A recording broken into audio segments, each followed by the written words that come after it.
కోర్టుకు కూడా వెళ్లారు. వారు ముందుగా నామినేషన్లు వేయడం, పోలింగ్ రోజున అన్ని ఏర్పాట్లు చేయడం, మొత్తం ప్రక్రియలంతా పాల్గొన్నారు. కేవలం నిన్న జరిగినటువంటి రీపోలింగ్కి మాత్రమే దూరమయ్యారు. తర్వాత కౌంటింగ్ ప్రక్రియ కూడా హాజరు కాలేదు.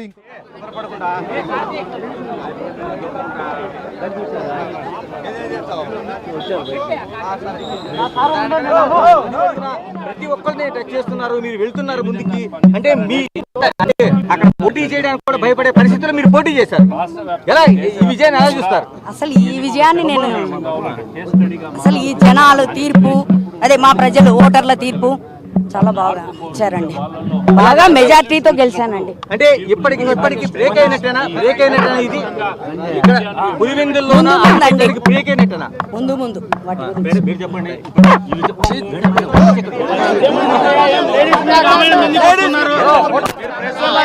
గెలిచినప్పుడు మాట్లాడాలి కదండి.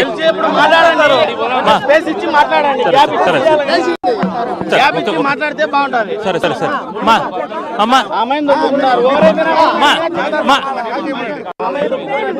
మా ప్రజలకు ఏం చెప్పదలుచుకున్నారు? మీరు గెలిచారు, మీ యొక్క ప్రజలకు ఏం చెప్పదలుచుకున్నారు?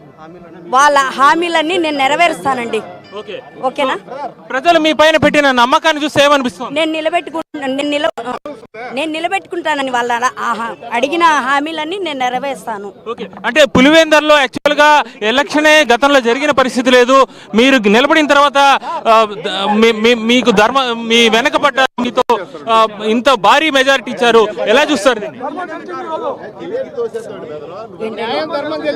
అవునండి, న్యాయం ధర్మం గెలిచింది. నన్ను ఇబ్బంది పెట్టద్దండి. ఓకే, అదే మనం చూస్తున్నాం.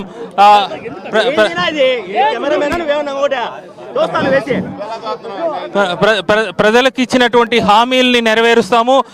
టీడీపీ ఇచ్చినటువంటి సంక్షేమ పథకాలు తన గెలుపుకి కారణమైందని చెప్పి ఆమె స్పష్టంగా చెప్తున్నారు. మరోవైపు ఈ యొక్క గెలుపు ఏదైతే ఉందో, ఈ గెలుపు ఏదైతే ప్రజలు ఇప్పటి వరకు ఓటు హక్కు వినియోగించుకోకుండా ఉన్నటువంటి ప్రజలు ఆమెకి బ్రహ్మరథం పట్టినటువంటి పరిస్థితి. ఈ నేపథ్యంలో అది ప్రజాస్వామ్యానికి ఆమె స్పష్టంగా చెప్తున్నారు. ప్రజలు పెట్టుకున్న నమ్మకం, ప్రజాస్వామ్యాన్ని పైన పెట్టుకున్న నమ్మకాన్ని తాను వమ్ము చేయను.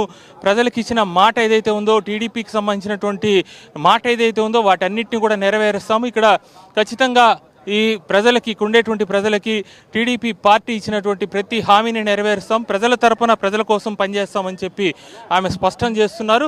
మరోవైపు ఇంత భారీ మెజారిటీ కావచ్చు, అలాగే ఇన్ని వేల ఓట్లు రావడం ఆమె ఆనందాన్ని వ్యక్తం చేస్తున్నారు. ఇది పూర్తిగా టీడీపీ ఇప్పటి వరకు ఎన్నికల్లో గెలిచిన తర్వాత ఈ ఏడాది పాలనలో టీడీపీ చేపట్టినటువంటి అనేక సంక్షేమ కార్యక్రమాలు ఏదైతే ఉందో, ఎన్నికలప్పుడు ఏదైతే చంద్రబాబు కావచ్చు, పవన్ కళ్యాణ్ కావచ్చు, అలాగే బీజేపీకి సంబంధించిన నేతలు కావచ్చు, వీళ్ళు ఇచ్చినటువంటి హామీల్ని నెరవేర్చడానికి